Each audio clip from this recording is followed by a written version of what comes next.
el término frango, que significa yo rompo. La fractura se define como la solución de continuidad de un hueso. Según el estado de la piel, vamos a tener las fracturas cerradas o fracturas simples, que son aquellas en las que la fractura no se comunica con el exterior, ya que la piel no ha sido dañada. Y vamos a tener lo que son las fracturas abiertas o fractura expuesta, que son aquellas en las que se puede observar el hueso fracturado a simple vista, es decir, que existe una herida que deja los fragmentos óseos al descubierto. Dentro de la clasificación de las fracturas, vamos a tener lo que es una clasificación anatomopatológica, que se clasifica entendiendo a tres aspectos, que es el número, la orientación de los fragmentos producidos y la existencia o no de una afectación en los tejidos blandos de la obesidad del hueso. Según el número de fragmentos, es la primera consideración, es si existen o no realmente diversos fragmentos óseos de la pieza fracturada. Vamos a tener lo que son las fracturas incompletas, que esta fractura no afecta a todos los espesos del hueso. Las fracturas subperiósticas, el hueso está dividido en dos fragmentos, pero permanece unido por un periósteo íntegro, y lo que son las fracturas completas, que el hueso se ha separado físicamente en dos fragmentos con rotura del periósteo. Las fracturas complejas, a su vez, se clasifican en número de fragmentos, ya sea 2, 3, 4.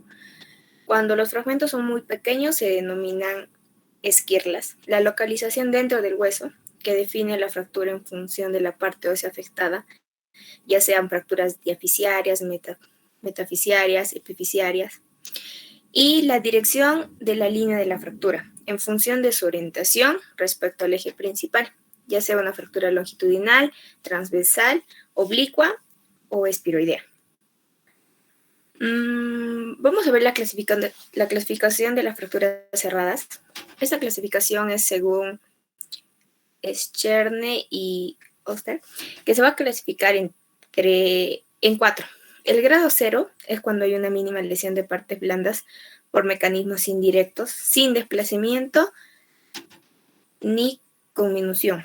El grado 1 es que la fractura va a estar acompañada de abrasiones superficiales o contusiones producidas por el mecanismo indirecto y que tienen un desplazamiento moderado y un patrón no complejo. El grado 2 son fracturas con un patrón complejo producidas por un mecanismo directo y acompañadas de contusiones musculares significativas. Esta va a tener lo que es el riesgo importante de lo que es el síndrome compartimental. Y el grado 3 son fracturas producidas por un mecanismo directo de alta energía como aplastamientos y que presentan una grave lesión de los tejidos blandos, la piel y en ocasiones lesiones vasculares y síndrome compartimental. Este es un cuadrito de lo antes explicado. La clasificación de fracturas abiertas, esta clasificación es de Gustilo y Anderson, se va a clasificar en 3 tipos. La tipo 1, que es una fractura abierta con una herida limpia menor a 1 centímetro, sin evidencia de contaminación profunda. La de tipo 2 es una fractura abierta con laceración mayor a 2 centímetros y sin gran afección a los tejidos blandos, colgajos o avulsiones. Y la de tipo 3 es una fractura abierta de más de 10 centímetros con gran afección a los tejidos blandos o incluso una amputación traumática. Dentro de ese tipo 3 vamos a tener lo que es el 3A, el 3B y el 3C. El 3A es en la que, a pesar de las grandes lesiones de las partes blandas, se puede conseguir una reconstrucción y una cobertura cutánea adecuada. La 3B es en la que hay dificultad para conseguir coberturas adecuadas y el hueso está expuesto. Y en lo que es la 3C son fracturas abiertas asociadas a lesiones vasculares que precisan reparación para la conservación de la extremidad. Acá tenemos ejemplos. La primera es la de tipo 1, que es menor a 1 centímetro. La herida es menor a 1 centímetro, sin pruebas de contaminación. La de tipo 2, la herida es mayor a 1 centímetro, sin lesión extensa de partes blandas. Acá tenemos la de tipo 3A, tiene una buena cobertura de partes blandas. La 3B hay fragmentos óseos expuestos y una afectación del periósteo. Y la 3C es una herida grande con una afectación vascular. También vamos a ver la clasificación según el trazo de la fractura. Dentro de esta vamos a tener lo que son las fracturas completas.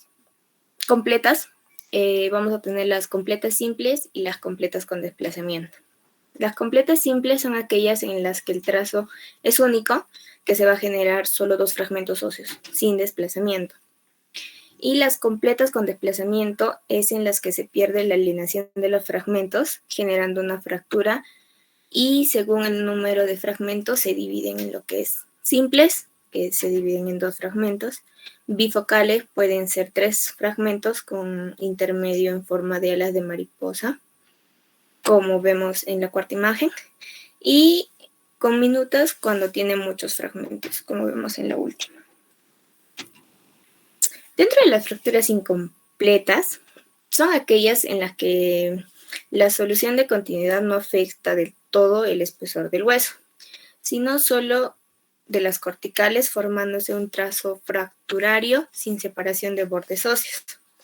Estas fracturas pueden ser fisuras, fracturas de tallo verde o inflexiones, que son fracturas por flexión que afectan los huesos flexibles y dúctiles, como vemos en la imagen en la número 2, y las fracturas torus o caña de bambú, que son habituales en lo que son los niños, en zonas de unión como la metáfisis, la diáfisis, y en las cuales el hueso cortical está insuflado y forma un engrosamiento anular y un rodete del subperiósteo, como vemos en la imagen 3. Y también podemos tener lo que son los aplastamientos, en las que se rompen las trabéculas internas sin llegar a romperse las corticales. Tenemos que tener en cuenta los huesos largos, que son se enumeran de la siguiente forma, como es el húmero, el cúbito y el radio, el fémur, la tibia y el peroné. Cada hueso largo tiene lo que son 3 segmentos, que es el segmento proximal, el segmento medio o diaficiario y el segmento distal. La mayoría de los huesos, los segmentos proximales y distales, se define como cuadrado, cuyos lados son de la misma longitud que la parte más ancha de la epífisis. Otra clasificación es según el desplazamiento de los fragmentos. Se va a considerar lo que son 2 ejes, que es el longitudinal y el transversal. Las desviaciones, atendiendo a lo que es el eje longitudinal de la pieza ósea, pueden ser de 4 tipos. Lo que es el acortamiento, que se disminuye la longitud del hueso por haberse aproximado un fragmento al otro, aprovechando un desplazamiento lateral. El alargamiento son los 2 fragmentos que se han distanciado, aumentando así la longitud global de la pieza ósea. La penetración o engranamiento es un fragmento que se enclava en el otro, y la rotación es cuando uno o ambos fragmentos experimentan un giro sobre el eje longitudinal. Después, las desviaciones, viendo lo que es el eje transversal, se pueden dar de 2 tipos, que es la traslación, que uno o ambos fragmentos se encuentran desplazados lateralmente, como en la imagen del costado, y lo que es la angulación, que uno o ambos fragmentos se desplazan parcialmente hacia un lado, formando un ángulo respecto al eje del hueso. Y según lo que es la estabilidad, las fracturas estables son aquellas que no van a tender a desplazarse una vez conseguida una adecuada reducción, y las fracturas inestables sí se pueden desplazar. Dentro de eso vamos a tener lo que es la lesión de las partes blandas. No es infrecuente cuando se produce una fractura. Además de lesionarse la pieza ósea, también se pueden dañar estructuras que se encuentran en su obesidad. Así la fractura puede interesar a una articulación, complicando de manera importante lo que es el cuadro. También puede tratarse exclusivamente de un hueso intraarticular o también de alguna de las estructuras blandas de la articulación, como lo que son las cápsulas, ligamentos, cartílagos. También se pueden asociar a lo que son desgarros en las masas musculares vecinas a la zona de la fractura. En una fractura abierta, si la piel sufre roturas, el foco de fractura queda comunicado con el exterior. Y en las fracturas complicadas, los bordes de los huesos fracturados pueden lesionar paquetes vasculonerviosos que discurren por la fractura o vísceras próximas a esta. Siguiendo los tipos de fractura. Vamos a tener lo que son las fracturas por flexión, que es el mecanismo más habitual, que es la flexión, es decir, cada pieza ósea se incurva más allá de su límite de flexibilidad.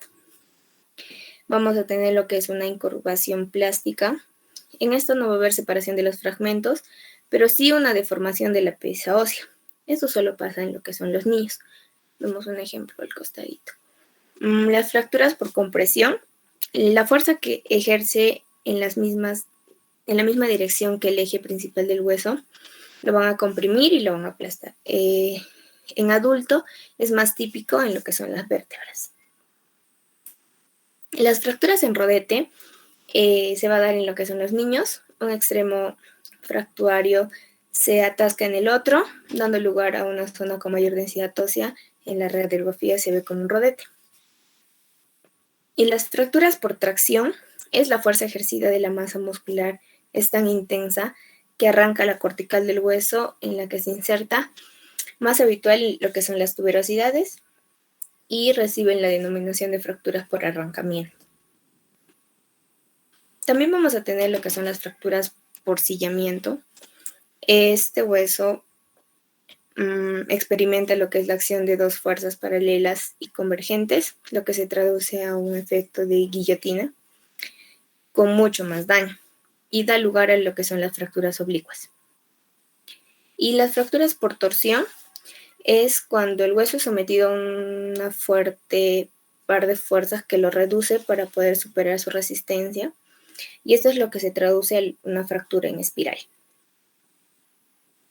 Vamos a tener tipos. La de tipo A es simple, como vemos en la primera imagen, es un trazo fractuario, contacto con la cortical entre dos fragmentos mayor al 90% tras una reducción. La de tipo B es multifragmentaria o en cuña, que tiene 3 o más fragmentos, y los fragmentos principales tienen contacto tras la reducción. Y una tipo C, que es multifragmentaria compleja, que estos 3 o más fragmentos principales no van a tener un contacto tras una reducción. Tenemos lo que son las fracturas proximales, que va a haber de 3 tipos, que es la extraarticular, como las imágenes de verde, que el de tipo articular y parcial, y de tipo articular. En las fracturas diaficiarias vamos a tener lo que es la fractura simple, una fractura tipo A simple, una fractura tipo A en espiral, como vemos en la segunda imagen, tipo A oblicua, que es mayor a 30 grados, y una tipo A transversa, que es menor a 30 grados. Dentro de las fracturas tipo B, son fracturas multifragmentarias con un fragmento de encuña. Dentro de este grupo se va a tener la B1, que es espiroidea con cuña, la imagen de verde, la B2, que es cuña por flexión, la imagen amarilla, y la B3, que es cuña multifragmentada, la imagen de rojito. Dentro de las fracturas multifragmentarias complejas tipo C, vamos a tener 3. Lo que es la compleja espiroidea, la imagen de verde, la primera, una compleja segmentaria, como la segunda, y una compleja irregular. También vamos a tener lo que son las fracturas distales. Dentro de eso vamos a tener lo que son en la metáfisis, en los cóndilos y en las articulaciones. En la metafisiaria vamos a tener una metafisiaria simple, una metafisiaria con cuña y una metafisiaria compleja. En lo que son los cóndilos, se pueden dar fracturas del cóndilo externo sagital, cóndilo interno y una fractura en el plano frontal.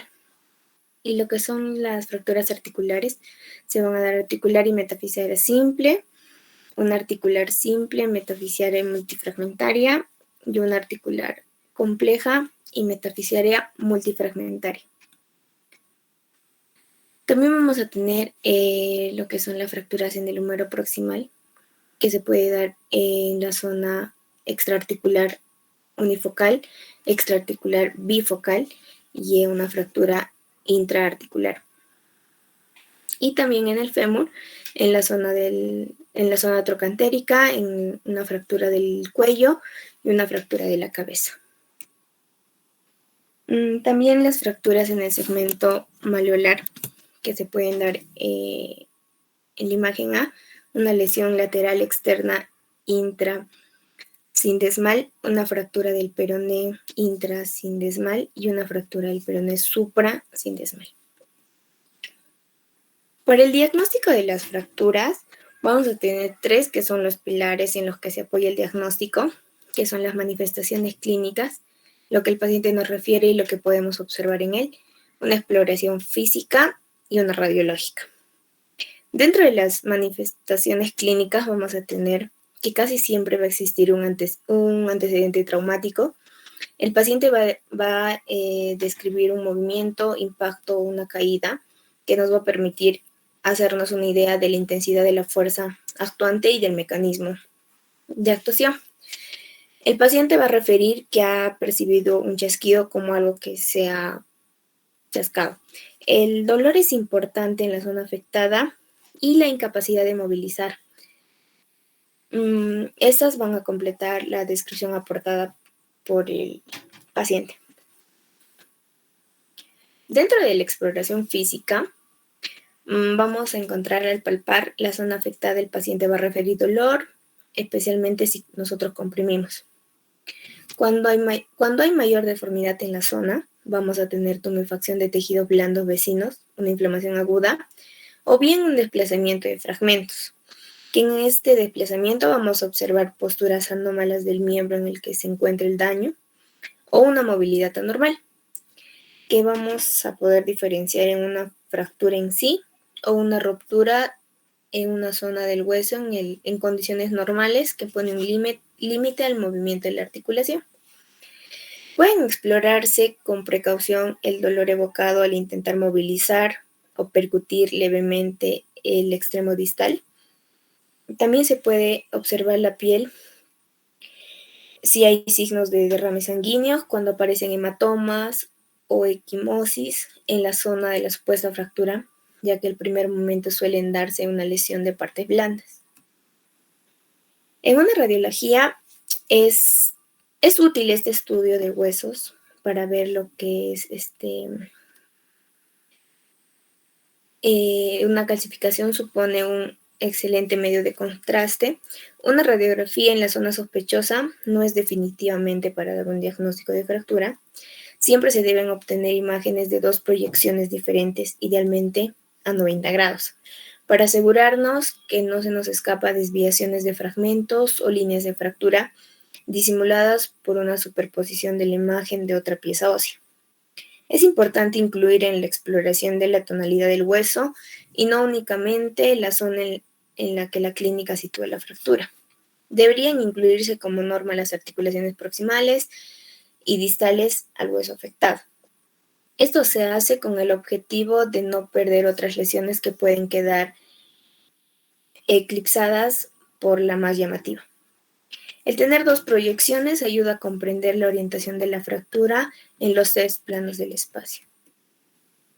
Es importante buscar posibles desplazamientos de los fragmentos, ya su existencia condicionará en gran medida lo que es el tratamiento. Y si no existe inicialmente una separación de los fragmentos, la línea de fractura no podrá apreciarse en la radiografía. En los siguientes días, antes de iniciarse la reparación de la lesión, se va a producir un cierto grado de osteólisis en los bordes fracturados. La tomografía con contraste sería igualmente de ayuda para poder caracterizar mejor la fractura vista en una radiografía simple. Por ese motivo, cuando la clínica sea positiva y la radiología sea negativa, debe de repetirse una exploración radiológica transcurrida 1 o 2 semanas antes de descartar completamente la existencia de una fractura. En caso de una urgencia, se podría valorar realizar una tomografía con contraste. En algunas otras pruebas de imagen que ocasionalmente pueden emplearse en el estudio de las fracturas, puede ser una ecografía en niños, una resonancia magnética en fracturas de estrés o la gammagrafía en fracturas patológicas por lesión metastásica. También vamos a tener lo que es un diagnóstico de las lesiones asociadas. Lo primero, vamos a tener que asegurar las constantes vitales, especialmente en las fracturas diaficiares de los huesos largos y politraumatizados. Pueden cursar con lo que es una hemorragia leve. También se tiene que valorar la existencia de las fracturas y asegurarse que no esté comprometido ningún órgano ni sistema. También se tiene que asegurar que no se hayan dañado paquetes vasculonerviosos que discurran por el hueso. Se tiene que comprobar lo que son los pulsos arteriales distales a la zona de la lesión, fijarse si hay compromiso del retorno venoso y explorar la sensibilidad cutánea distal a la fractura como la capacidad de movilización activa. Después de la fractura vamos a ver lo que es el proceso de curación del hueso roto. Como ya lo hablamos, va a haber un callo de fractura, que es un tejido óseo neoformado, un callo provisional, que se forma relativamente pronto, pero carece de una organización, y por último un callo definitivo, que es el último en formarse. Dentro de la reparación de una fractura, vamos a ver que va a comenzar a partir de lo que es el periósteo, con una membrana osteoformadora. Las células del periósteo se van a diferenciar en osteoblastos y va a comenzar la formación de un rodete periférico. Para la correcta formación requiere lo que es la inmovilidad de la zona. Si en los extremos de la fractura del periósteo queda despegado del hueso, este tejido óseo se reabsorbe y puede formar lo que es una necrosis ósea de fractura. De esa forma lo que es un callo periférico que va a aportar la necesaria inmovilidad al hueso en la zona central a partir de las células de la medular y comienza a formarse lo que es el otro callo óseo, que es el callo central. Y durante los meses el tejido óseo del callo inicial va siendo reabsorbido por los osteoclastos y sustituido por un tejido óseo acorde a las necesidades de la zona, bien esponjoso o bien compacto. Al final quedará una zona que denominamos como callo definitivo, que será evidentemente de por vida. Para el tratamiento de las fracturas, vamos a utilizar lo que son las maniobras terapéuticas que están orientadas a recuperar la funcionabilidad de la zona y en medida de lo posible restablecer la normalidad anatómica. Y junto a ello intentar que no surjan complicaciones. En el tratamiento inicial, lo más inmediato es inmovilizar la zona afectada de manera que se reduce el dolor y se disminuye la posibilidad de complicaciones. En el segundo aspecto vamos a tener en cuenta es prevenir el posible shock traumático. Para ello es importante controlar el dolor, además de la inmovilización. Administrar analgésicos es muy útil. El tratamiento de fracturas cerradas va a consistir en 3 etapas, lo que es la reducción, la inmovilización y la rehabilitación. En la reducción, solo es necesario en el caso que se haya tenido un desplazamiento de los fragmentos. Una reducción cerrada es una sin incisión quirúrgica, requiere solo una tracción mecánica. En lo que es una reducción abierta, se va a dar lo que es en un quirófano y se va a proceder a la recolocación de los fragmentos, habitualmente en un mismo acto que se van a fijar para inmovilizarlos. En lo que es la inmovilización o fijación, lo más habitual es la utilización de un vendaje enyesado,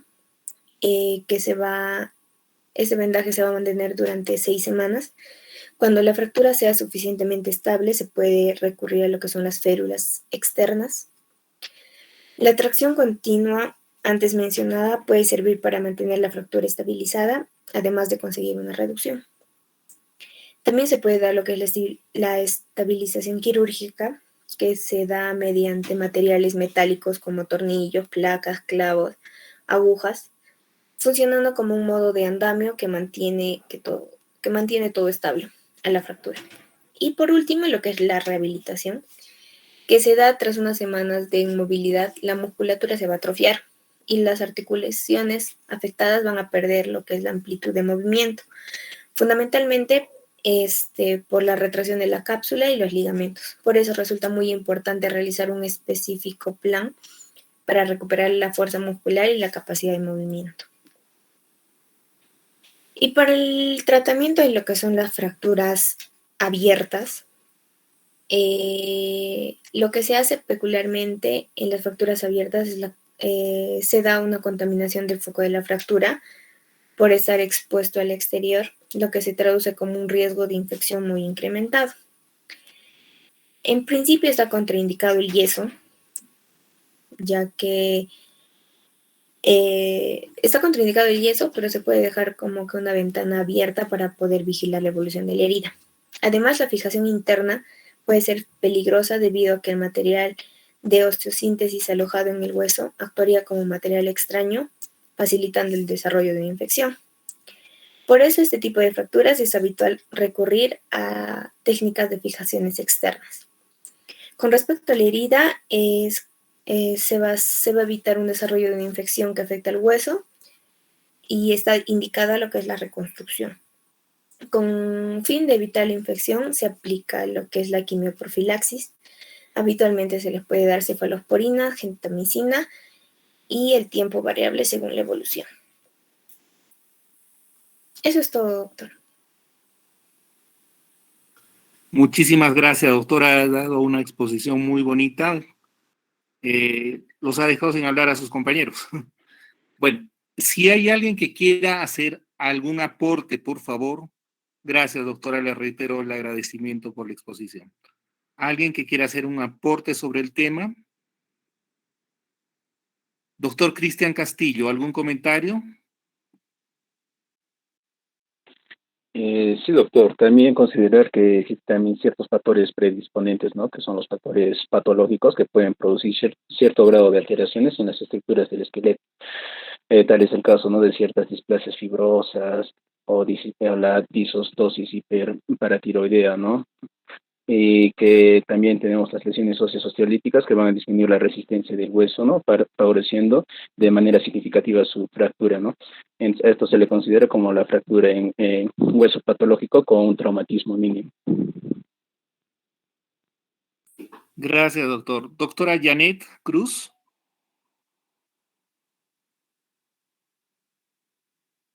Doctora Cruz. Sí, doctor, buenas tardes. Buenas tardes. ¿Algún aporte, algo que quiera aumentar en relación a clasificación de las fracturas? Con respecto a la clasificación, ¿sería, doctor, que podría hablar de las complicaciones? ¿Complicaciones de las clasificaciones? No, complicaciones de las fracturas. Ya, a ver, por favor. Pues vamos a tener las complicaciones Si tienes para compartir imágenes, sería ideal. Ya, doctor.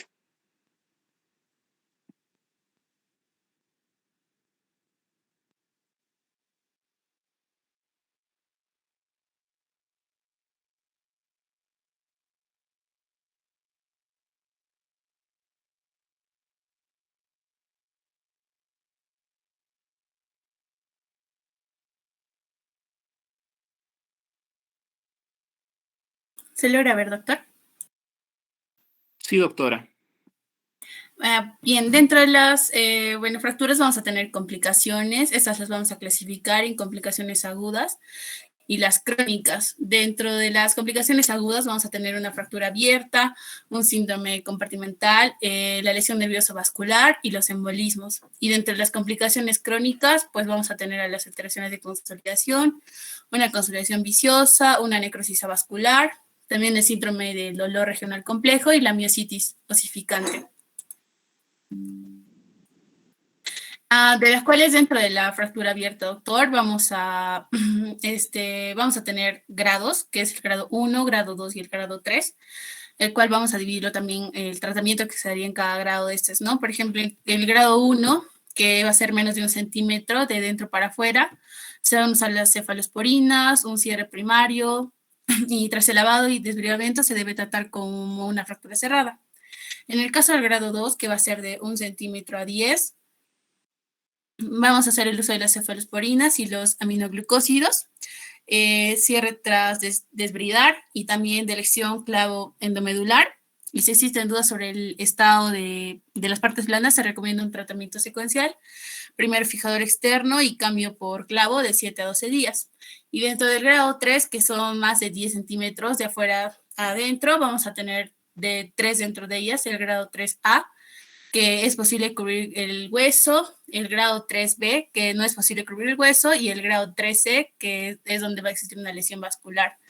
Dentro del grado 3, pues vamos a usar las cefalosporinas, los aminoglucósidos, cierre por segunda intención, el fijador externo de entrada en grados 3B y 3C, de elección clavo endomedular, y si existen dudas sobre el estado de las partes blandas, se recomienda un tratamiento secuencial. También primer fijador externo y cambio de clavo de 7 a 12 días. También un fijador externo de entrada y un fijador externo de reparación vascular, doctor. Muchísimas gracias, doctora. Doctora Janet, ¿algo que nos quiera contar sobre clasificación de fracturas?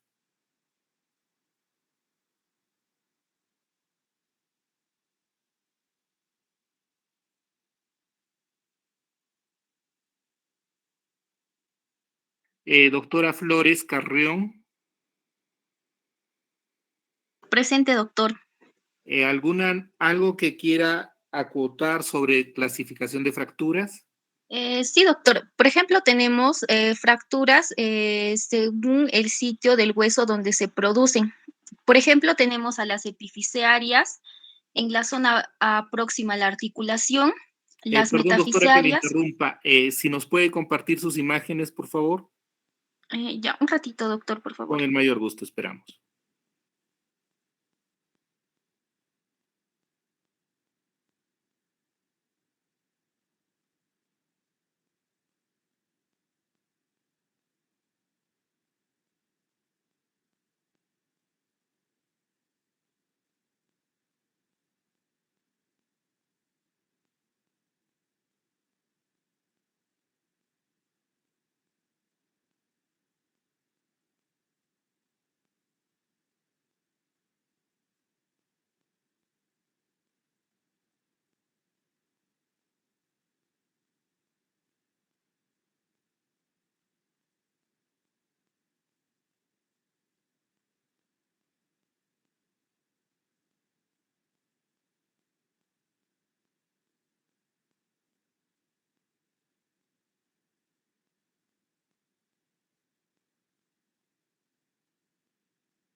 Doctor, ¿se ve? Sí, doctora, se ve. Adelante, Ya. por favor. Tenemos las fracturas, según la ubicación de la fractura, tenemos las epifisiarias, metafisiarias y diafisiarias. Las epifisiarias van a ser en la zona próxima a la articulación, las metafisiarias en la porción del hueso donde el tejido esponjoso predomina sobre lo que es la cortical, y las diafisiarias en el espesor de los huesos, en la diáfisis de los huesos largos. Según el número de fragmentos donde se originan, vamos a tener lo que son tenemos las de 2 fragmentos de igual o diferente tamaño. Tenemos con un pequeño fragmento intermedio libre, con un gran fragmento intermedio libre, como vemos en la imagen, y con gran cantidad de fragmentos libres. Ok, perfecto. ¿Algo más? Sí, doctor, pero no pasa la diapositiva. Ya. No sé qué ha pasado.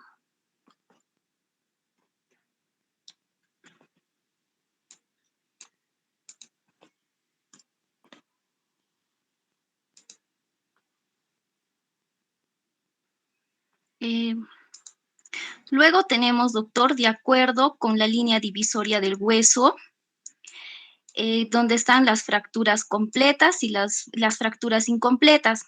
Dentro de las fracturas incompletas, tenemos la línea de fractura afecta a una de las corticales del hueso. Esta puede ser una fisura, una fractura en tallo verde y una fractura compresiva. Y en las fracturas completas tenemos lo que es la línea de la fractura afecta a toda la integridad ósea, produciendo lo que es la separación de las partes.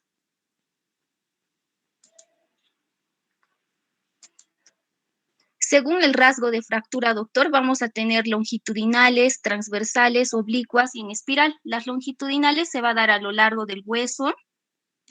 Las transversales va a ser perpendicular al eje longitudinal del hueso y las oblicuas formando un ángulo agudo con el eje del hueso. Y las espirales, el trazo circunvala lo que es el hueso. Eso sería, doctor. Muchísimas gracias, doctora. ¿Alguna pregunta, alguna duda que tengan en relación a fracturas, a clasificación de fracturas, por favor?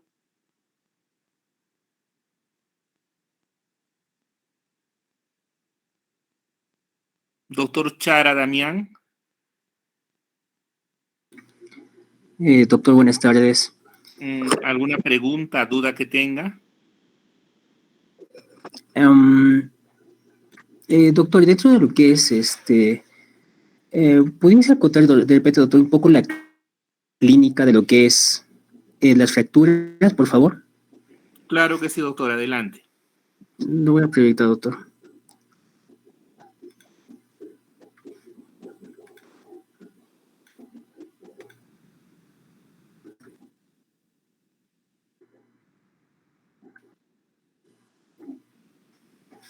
Bueno, dentro de lo que son las fracturas, dentro de lo que es la parte clínica, ¿no?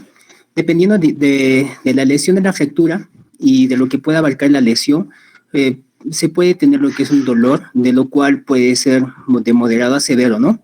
Esto me va a generar lo que es una impotencia funcional, generando lo que es una incapacidad para poder soportar carga a nivel de lo que es el área anatómica afectada.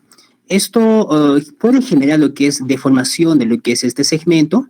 Esto, producto de lo que es la fractura, va a generar lo que es un edema, un hematoma, una fractura, o puede generar lo que son los síndromes compartimentales. Va a haber una pérdida de lo que es el eje del miembro desviado, ¿no? Esto de lo que es el fragmento óseo. También va a generarse lo que son las equimosis, ¿no? Producto de lo que es la contusión, y dependiendo si es multifragmentado, va a generar lo que son crepitación ósea, ¿no? Y también la movilidad anormal. Esto básicamente en aquellas fracturas que no han podido consolidar, no han podido unirse y genera como un cartílago a nivel de lo que son las lesiones o a nivel de la fractura ósea, ¿no? Que no ha sido, digamos, adecuadamente reducido o nunca ha sido reducido, se regenera colágeno a nivel de esa parte lesionada y genera lo que es una movilidad anormal. Doctor, ¿puedo hablar algo más de repente de lo que es el diagnóstico? Adelante, doctor. Y bueno, dentro de lo que es el diagnóstico, pues, normalmente se toman lo que son las radiografías en lo que son en dos planos ortogonales, ¿no? Una que puede ser básicamente lo que es en sentido anteroposterior o lateral, y esto, cuando no se ve bien lo que es los trazos o las líneas de las fracturas, se requiere lo que son proyecciones oblicuas, ¿no? Para poder evaluar de mejor manera la lesión. Ahora, digamos, en lo que son, digamos, hay que tener mucho cuidado en ciertas lesiones, como puede ser a nivel de lo que son los escafoides del carpo, que también, ¿por qué? Porque no se nota lo que son en este tipo de lesiones, lo que son clínicamente, lo que son las crepitaciones también, ¿no? Ahora, hay situaciones especiales como en el hombro y en la cadera que tendríamos que hacer proyecciones diferentes para poder tener una mejor visualización. Ahora, en niños se nos da una poca idea de lo que son las fracturas, esto mediante las radiografías convencionales, y en este caso es ideal recurrir a lo que son ecografías, tomografías o resonancias magnéticas para poder visualizar de mejor manera lo que es la lesión. O también de repente poder realizar una arteriografía para poder evaluar lo que es el posible sangrado a nivel de lo que es la zona. Eso sería, doctor. Gracias, doctor, muy amable. Doctora Brenda Hurtado. Sí, doctor, buenas tardes. Buenas tardes. ¿Algo que quiera acotar? ¿Alguna pregunta, duda? Sí, doctor, quisiera acotar sobre la clasificación AU. Presento mi pantalla. Por favor.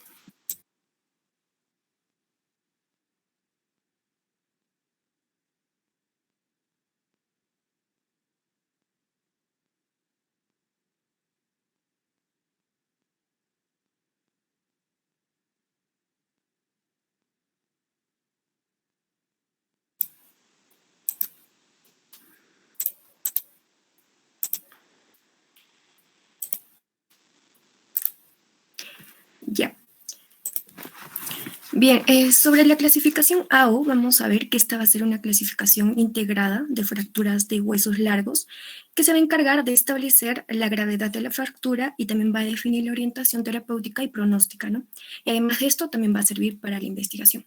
Esta clasificación AU va a nombrar a cada fractura asignando un elemento alfanumérico a cada una de sus Disculpe la características. interrupción, doctora. No se está logrando la proyección de sus imágenes. Ok, doctor, un ratito. A ver.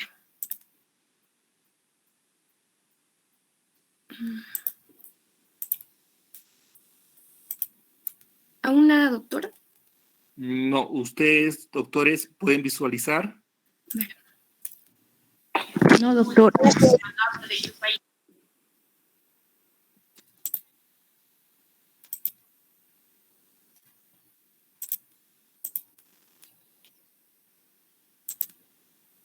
Todavía nada, doctor, disculpe. Ya está, Brenda, perfecto, ya se puede ver.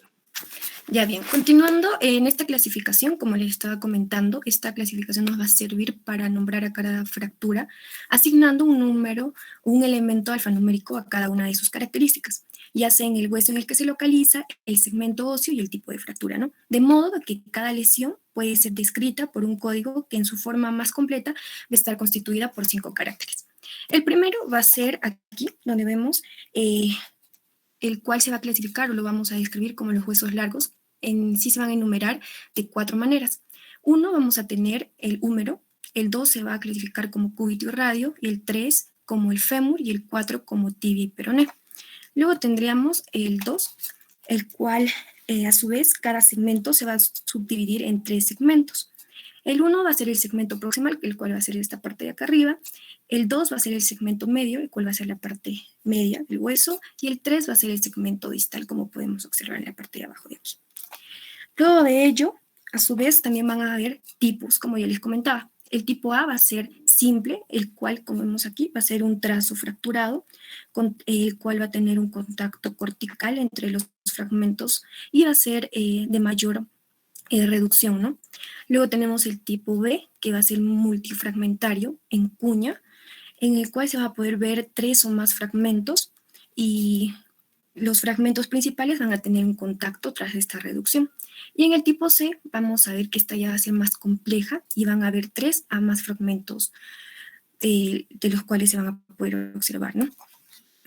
Dentro de estas también vamos a encontrar en el tipo A las fracturas simples, en el cual vamos a tener la A, que va a ser en espiral, como vemos, y la fractura simple tipo A2, la cual va a ser oblicua, la cual va a ser mayor a 30 grados, y la fractura A3, que va a ser transversa, la cual va a ser menor a 30 grados. Eso sería, doctor. Muchísimas gracias, doctora. Doctora Brenda. Sí, doctor, me acaba de llamar. Ok, gracias, Brenda, muy amable. Rogaría, por favor, a la doctora Joyce Helen. Adelante. Sí. Presente, doctor. Bueno, tenía 2 dudas. Uno, por ejemplo, cuando estamos en un contexto de paciente con osteoporosis, si es que tuviera una fractura, ya sea cerrada o abierta, bueno, lo cual creo que es un poco raro, ¿en qué difiere el tratamiento?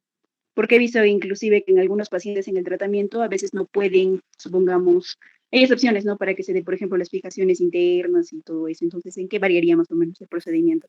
Esa es mi primera pregunta.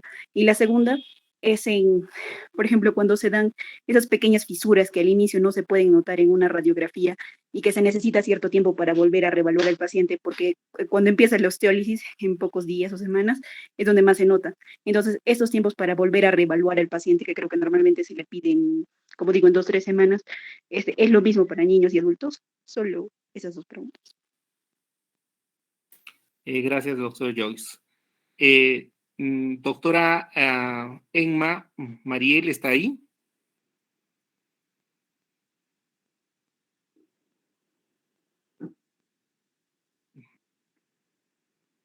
Doctora Emma Mariel. Sí, doctor. ¿Qué tiene que responderle a su compañera en relación a su pregunta? No, disculpa, es que tengo mala conexión. No sé si me podría repetir, por favor. Joyce, ten la gentileza de volver a preguntar. Bueno, bien. Bueno, son dos preguntas. La primera es en referencia a pacientes que tienen osteoporosis. Supongamos, ¿en qué varía el tratamiento? Porque inclusive he visto partes del tratamiento, no a todos inclusive se le hace fijación, por ejemplo, interna o externa. Por ejemplo, si este paciente presenta fractura ya sea cerrada o abierta, y como digo, la abierta no es tan frecuente, pero lo que me interesa saber es en qué varía en nuestro tratamiento, ¿no? Dentro de los tiempos y cuál elegimos. Luego, mi segunda pregunta era, cuando se presenta fisuras en las fracturas, sabemos que inicialmente no se ven en las radiografías. Necesitamos esperar cierto tiempo, ¿no es cierto?, hasta que se dé cierta osteólisis y puedas notar mejor la imagen. Y este tiempo, supongamos en que necesitamos para volver a reevaluar el paciente, ¿es lo mismo para niños y adultos? Esas son mis dos preguntas. Doctora Emma. Sí, doctor. No he leído mucho del tratamiento ni Gracias, de... doctora. No hay ningún problema. Doctora Alejandra Pamela.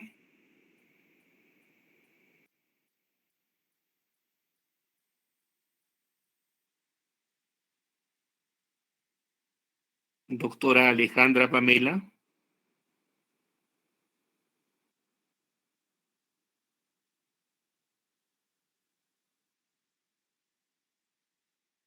Doctor Aima Vázquez. Sí, doctor, presente. ¿Tiene alguna respuesta a la pregunta que nos hizo la doctora Joyce? Bueno, leí hacia rasgos generales, ¿no? Una fractura asociada a osteoporosis, que lo primero, ¿no? Es importante el manejo del dolor, ¿no? Y también el artículo que leí recomendaba, ¿no? Algunos fármacos tales como bifosfonatos, como el alendronato, bisedronato, etidronato, para tratar, ¿no? Y bueno, vale decir, en el caso de los bifosfonatos, básicamente el mecanismo de acción que da este fármaco era inhibir, ¿no?, la resorción ósea mediante la disminución de la actividad de los osteoclastos y así estimular su apoptosis. Luego,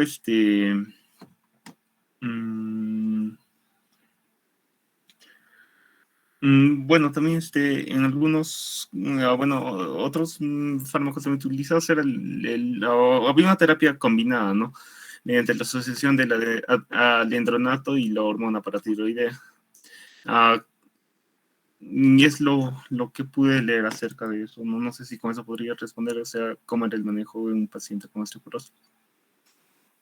Gracias, doctor. Doctora Lisbeth Chasca. Doctor, sí, en el caso, por ejemplo, de la osteoporosis, si mal no me equivoco, son los pacientes que tienen más riesgo de poder tener fracturas patológicas, o sea, es como que de una simple caída a su altura, o sea, no sé, se ha tropezado, pero a la misma altura en la que está y pues ha tenido una fractura, a comparación de una persona que se caiga de una altura mucho mayor. Entonces, como le estuvo mencionando mi compañero, en este caso se tendría que dar esto de alendronato, los bifosfonatos sobre todo, ¿no? Y también se podría tal vez usar el suplemento de calcio, pero en todo caso en estos pacientes lo que se recomienda es hacer una densitometría ósea. Ok, gracias, doctores. Sí, están. Adelante, Stephanie, por favor. Doctor, buenas tardes. En cuanto a relación a lo que es el tratamiento quirúrgico, yo había leído de las indicaciones quirúrgicas que se tienen y dentro de esto están lo que son fracturas patológicas, lo que incluiría la osteoporosis, porque en esta va a haber un retraso de la formación del callo.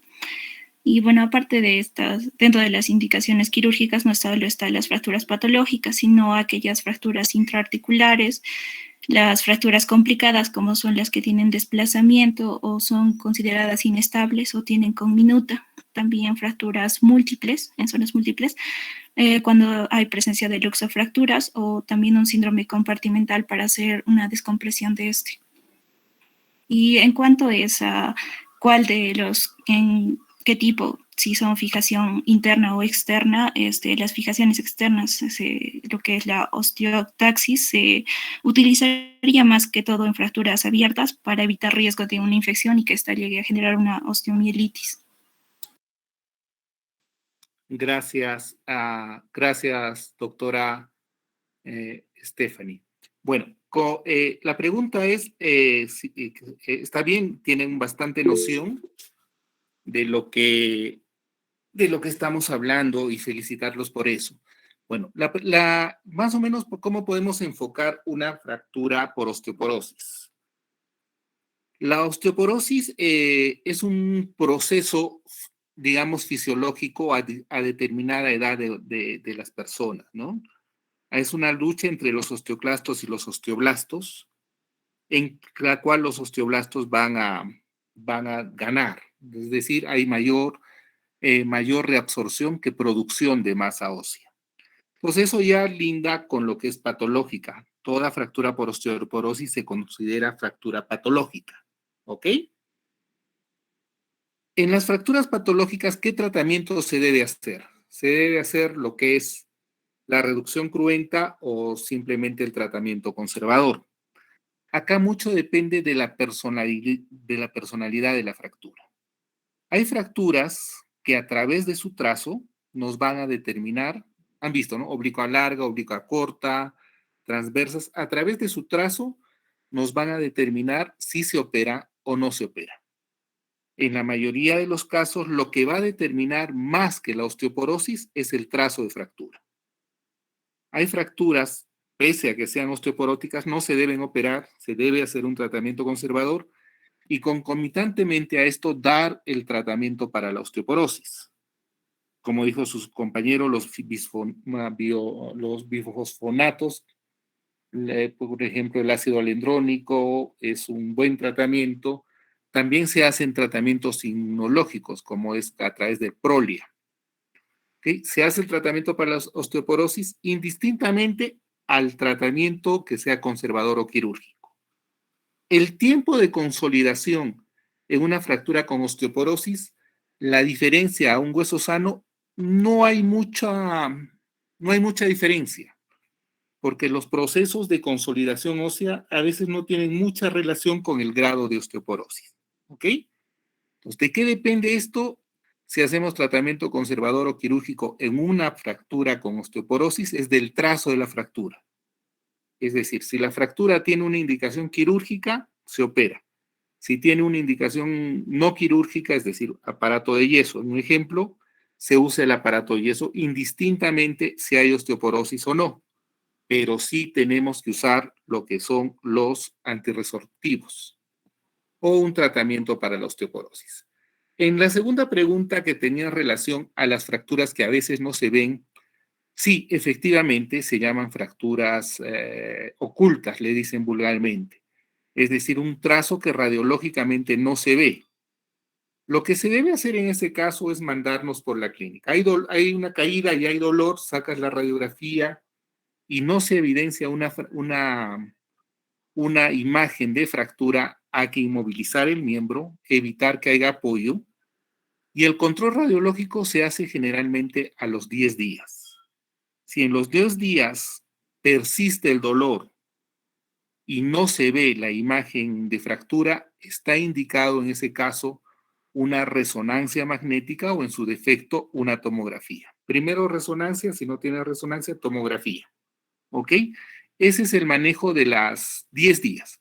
El primer control es a los 10 días de una fractura, o mejor dicho, que un traumatismo, que no se evidencia una fractura en la primera radiografía y que persiste el dolor en 10 días. En ese caso, puede haber, pues, sacas una nueva radiografía, no se evidencia trazo de fractura, sigue el dolor, pides una resonancia magnética. Ese es el manejo que se debe hacer. Joyce, ¿alguna duda? ¿Ha quedado absuelta tus preguntas? Sí, está bien, doctor, gracias. No, muy amable a ti por la pregunta. ¿Alguien más que quiera comentar?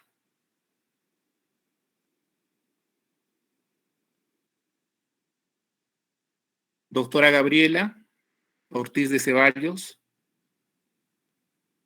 Doctor, quisiera hablar un poco sobre la clasificación de Schön y Oester. ¿Le puedo presentar mi pantalla?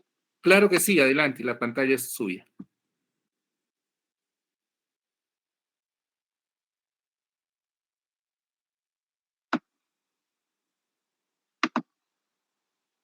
Ya, como vimos, diferentes clasificaciones según diferentes tipos, va a ser según la lesión tisular, ¿no? Vamos a ver las fracturas cerradas y abiertas. En las fracturas cerradas, no va a haber comunicación con el exterior. Y en las fracturas abiertas va a existir solución de continuidad en la piel que va a comunicar con el exterior. Entonces, para las fracturas cerradas vamos a tener la clasificación de Schern y Oester, donde vamos a dividirlo en 3 grados. El grado 0, la lesión va a ser ausente o mínima, el mecanismo va a ser indirecto, el desplazamiento mínimo y no va a haber conminución. En el grado 1 va a haber abrasiones o contusiones superficiales, el mecanismo va a ser indirecto, el desplazamiento moderado y no va a haber conminución. En el grado 2 va a haber contusión muscular significativa e incluso abrasiones profundas contaminadas. Va a haber síndrome compartimental inminente, el mecanismo va a ser directo, el desplazamiento intenso y sí va a haber conminución. Y en el grado 3 va a haber contusión externa con pegamiento cutáneo y destrucción de la musculatura. Va a haber lesión vascular, síndrome compartimental establecido. El mecanismo va a ser directo y de alta energía. El desplazamiento va a ser intenso y la conminución, y sí va a haber conminución, ¿no? Y en el caso de las fracturas abiertas, vamos a ver la clasificación de Gustilo y Anderson para las fracturas abiertas. Y acá se van a dividir en 3 tipos y el tercer tipo va a tener 3 subdivisiones. En el primer tipo, el tamaño de la herida va a ser menos de 1 centímetro, el grado de contaminación va a ser mínimo, el daño de las partes blandas va a ser mínimo y no va a haber conminución ósea. En el tipo 2 va a ser de 1 a 10 centímetros el tamaño de la herida, el grado de contaminación moderado y el daño de las partes blandas va a ser moderado y va a haber una moderada conminución ósea. En el tipo 3 va a ser mayor de 10 centímetros, el grado de contaminación va a ser intenso, el daño de las partes blandas va a ser intensa y va a haber una intensa conminución ósea. Ahora, el tipo 3A va a haber va a ser posible la cobertura ósea con partes blandas. El tipo 3B, para cubrir el hueso se van a necesitar procesos de reconstrucción y el tipo 3C va a haber lesión vascular asociada. Eso sería, doctor. Muchísimas gracias, doctor. ¿Alguien más que desee participar? ¿Alguna pregunta, duda que tengan?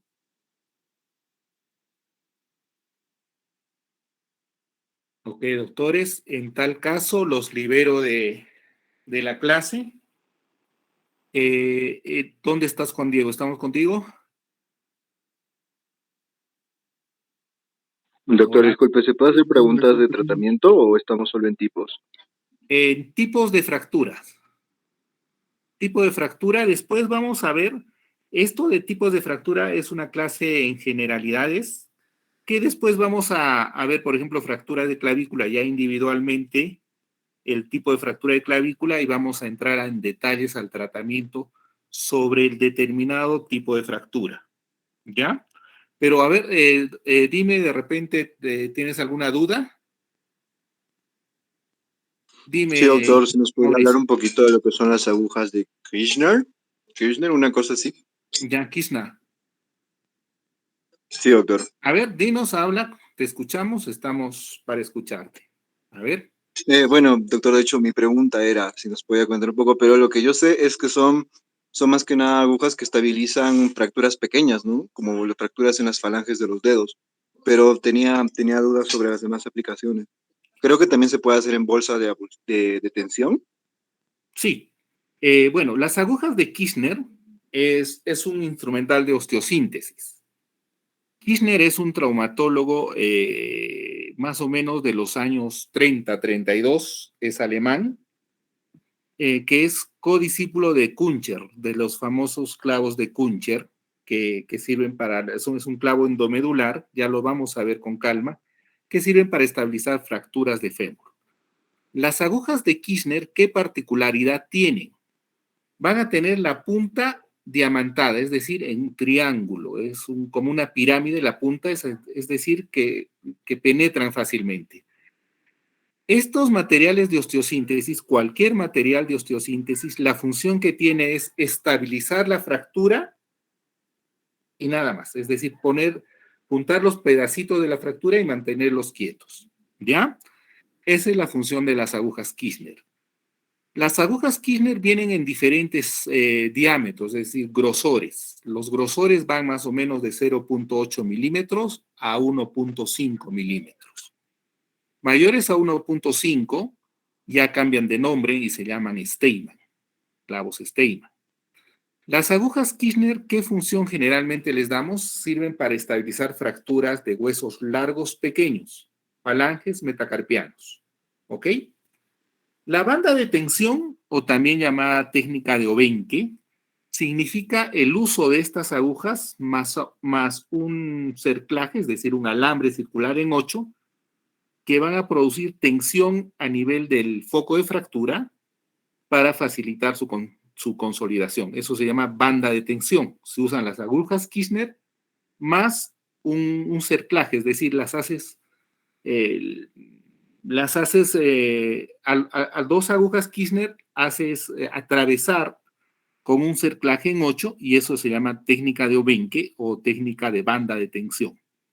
Efectivamente, las agujas Kirchner son muy utilizadas para estabilizar fracturas, recuerden, huesos pequeños, falanges, metacarpianos, metatarsianos, y en niños, cuando no hay, digamos, los clavos ten-sten, es decir, clavos flexibles, por el precio se usan a veces las agujitas Kirchner. Todo traumatólogo digamos, en una sala de emergencia de traumatología debe haber agujas Kirchner que nos va a servir muchas veces para solucionar problemas con ese simple instrumental que es la aguja Kirchner. Algunos dicen agujas Kirchner, otros les dicen clavos Kirchner. Lo ideal es decirle aguja Kirchner por el grosor que tiene. ¿Absorbí tu duda de repente, mi querido tocayo? Sí, doctor, muchas gracias. No, estamos para servirte. ¿Alguna otra duda, pregunta que tengan?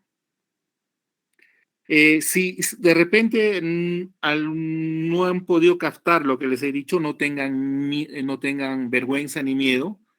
Cuando veamos tratamientos de las fracturas, les voy a explicar en qué consiste una aguja Kirchner, qué es una banda de tensión, qué es una técnica de Obenque, de acuerdo a digamos, a la fractura en sí. Porque si empezamos a hablar de fracturas en general, se nos va a hacer complicado. Es mejor tocar el tema de tratamiento cuando sea segmento por segmento. Es más didáctico. ¿Ok? ¿Alguna otra duda, pregunta que tengan?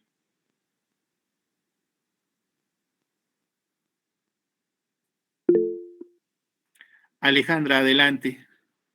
Doctor, disculpe, hace rato me llamó y no pude activar mi micro, pero tengo una duda.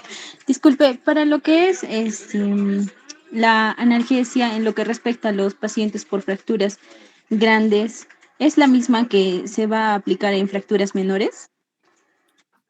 Hay diferentes protocolos para manejo de dolor en fracturas, ¿ya?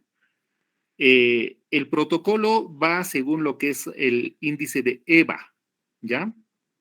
Es un índice que determina, es algo subjetivo, es una tablita que tenemos un puntaje que va del 1 al 10 y va poniendo unas caritas.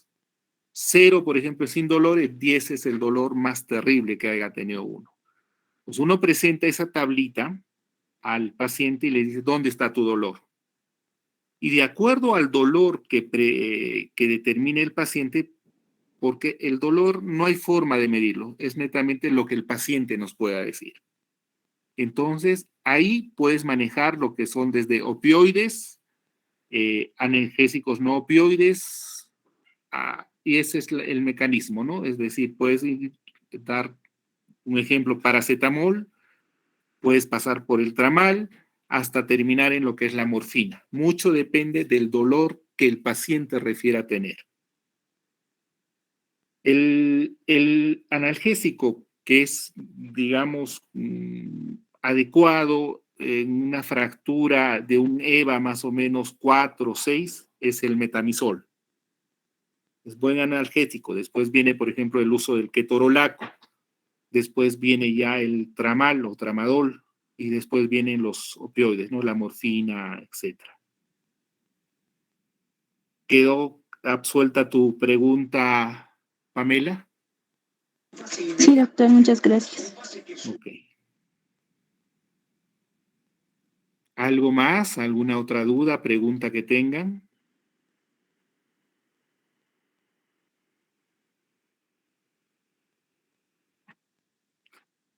Vamos a recordar una cosa, en este sistema de aula inversa, aula invertida que estamos haciendo, el docente, es decir, mi persona es netamente un guía.